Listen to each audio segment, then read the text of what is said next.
Hello बच्चों, आज अपन lesson third start कर रहे हैं। थर्ड लेसन है वो है अपना pollination, fertilisation and development of endosperm and embryo. परागण, निषेचन तथा भ्रूण पोष व भ्रूण का परिवर्तन। तो इसके अंदर सबसे पहले अपन बात करते हैं पॉलिनेशन या परागण कि परागण क्या होता है। पराग कणों का पराग कोश से मुक्त होकर उसी पादप की वर्तिकाग्र या सहजातीय दूसरे पादप की वर्तिकाग्र तक पहुंचने की प्रक्रिया को परागण कहते हैं। यानी जो परागण की क्रिया है वो एक पादप के पुष्प के परागकण उसी पादप या उसी पुष्प के वर्तिकाग्र या उसी दूसरी सहजाति दूसरे पादप की वर्तिकाग्र के ऊपर जो पहुंचते हैं, तो यह प्रक्रिया है वो परागण कहलाती है। परागण दो प्रकार का होता है। अब दो प्रकार में एक नंबर पे आता है सेल्फ पॉलिनेशन और सेकंड नंबर पे आता है क्रॉस पॉलिनेशन। तो अपन सबसे पहले सेल्फ पॉलिनेशन या स्वपरागण की बात करेंगे। देखिए, स्वपरागण इस प्रक्रिया के अंतर्गत किसी एक पुष्प के पराग कणों का स्थानांतरण उसी पुष्प के वर्तिकाग्र पर होता है। यह दो प्रकार का होता है। यानी कि स्वपरागण की जो प्रक्रिया है वो केवल एक पुष्प के अंदर ही होती है, यानी कि द्विलिंगी पुष्प के अंदर यह प्रक्रिया होती है। यह दो प्रकार का होता है। एक नंबर पे आता है ऑटोगेमी या स्वयुग्मन। इस प्रकार के परागण में एक पुष्प के परागकण उसी पुष्प की वर्तिकाग्र पर पहुंचते हैं, अर्थात एक पुष्प अपने ही पराग कणों द्वारा परागित होता है। एग्जाम्पल आ जाएगा मटर, वायोला आदि।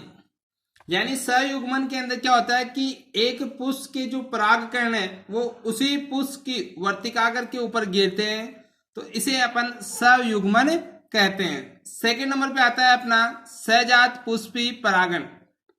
देखिए, सहजात पुष्पी परागण के अंदर जब एक पुष्प के परागकण उसी पौधे में उपस्थित किसी दूसरे पुष्प की वर्तिकाग्र पर पहुंचते हैं, अर्थात सहजात पुष्पी परागण एक ही पौधे में उपस्थित अलग अलग पुष्पों के मध्य होता है। एग्जाम्पल आएगा अरंड, मक्का आदि। यानी कि सहजात पुष्पी परागण के अंदर क्या होता है कि जो एक पादप होता है उसके पुष्प उसी जाति के दूसरे पुष्प की वर्तिकाग्र के ऊपर पहुंचते हैं।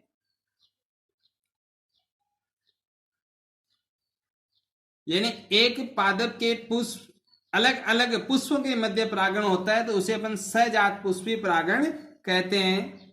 अब आगे बात करते हैं कि स्वपरागण के लिए अनुकूलन या विशेषताएं। अब स्वपरागण के लिए अनुकूलन या विशेषताओं की बात करते हैं कि स्वपरागण के लिए कौन कौन से विशेषताएं पाई जाती है या पादप में कौन कौन सी विशेषताएं होनी चाहिए।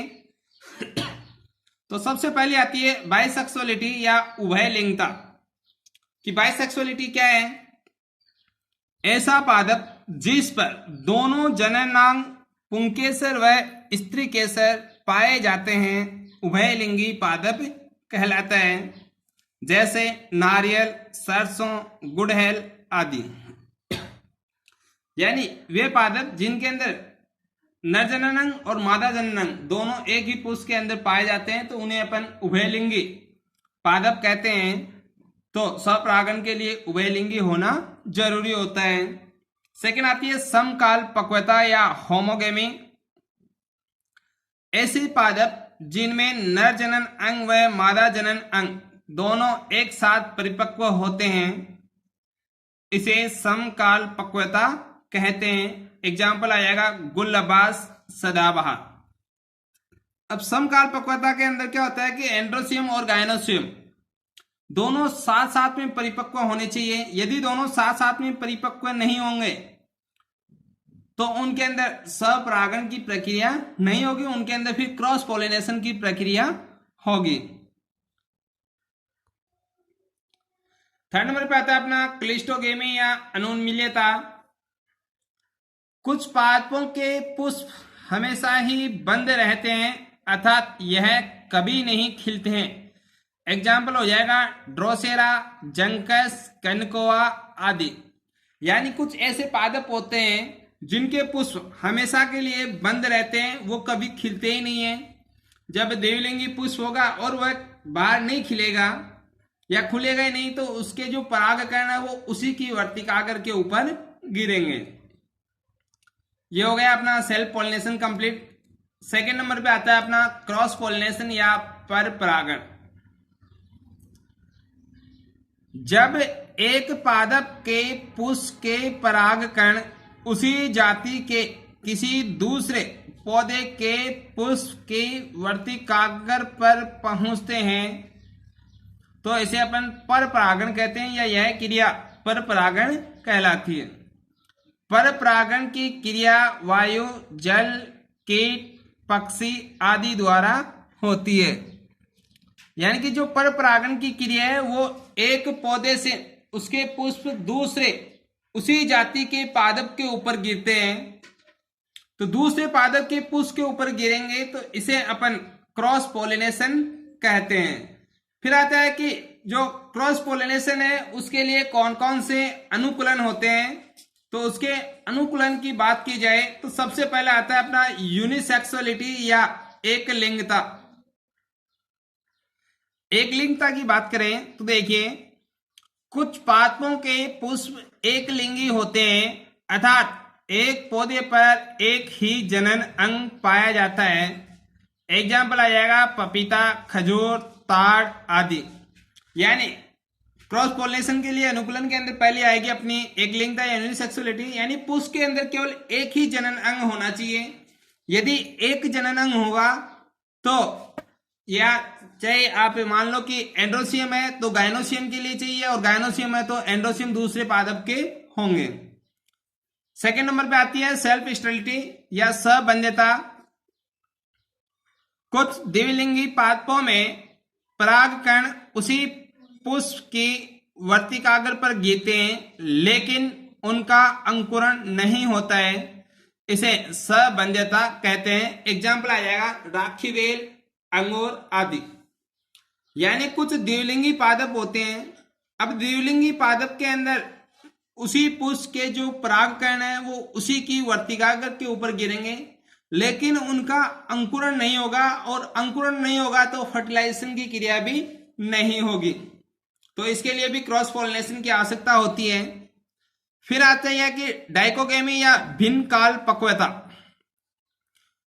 कुछ पादपों में नर जनन अंग व मादा जनन अंग अलग अलग समय पर परिपक्व होते हैं, उसे भिन्न काल पक्वता कहते हैं। यह दो प्रकार की होती है। यानी डाइकोगेमी के अंदर क्या हो जाएगी कि जो पादप है, द्विलिंगी पादप है यदि, तो द्विलिंगी पादप के अंदर जो पुष्प है उसके अंदर नरजनन, एंड्रोसियम और गायनोसियम दोनों का जो परिपक्वन काल होता है वो अलग अलग होता है, और अलग अलग होने के कारण उनमें फर्टिलाइजेशन की क्रिया नहीं होती है। अब ये दो प्रकार की होती है। सबसे पहले आती है प्रोटेंट्री या पुपूर्वता।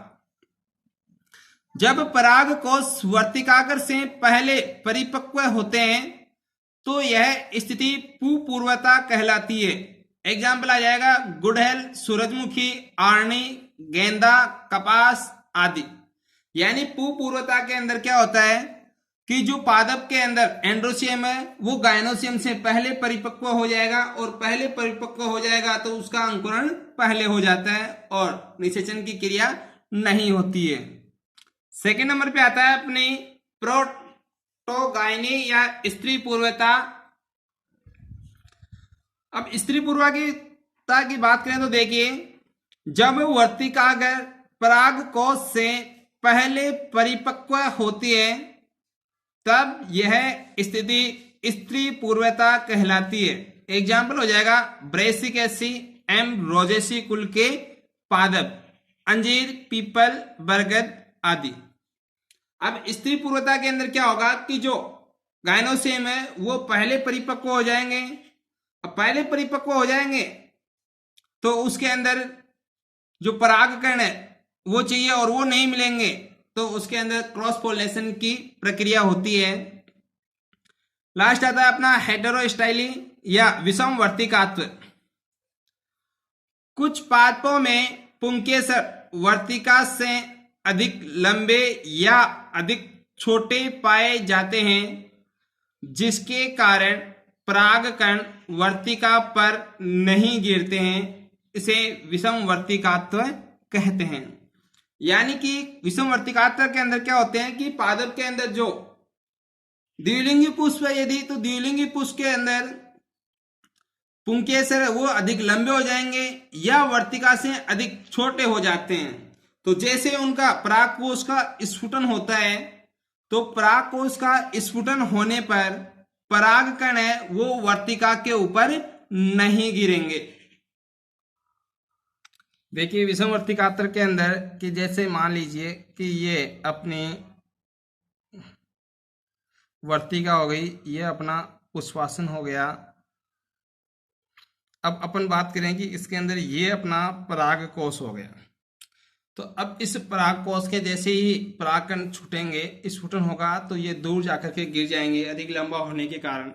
तो ये वर्तिकाग्र के ऊपर नहीं गिरेंगे। सेकंड कंडीशन ये आती है कि जो वर्तिकाग्र है, वर्तिका है इसकी, वो तो हो जाएगी लंबी और इसका जो परागकण है वो हो जाएगा छोटा।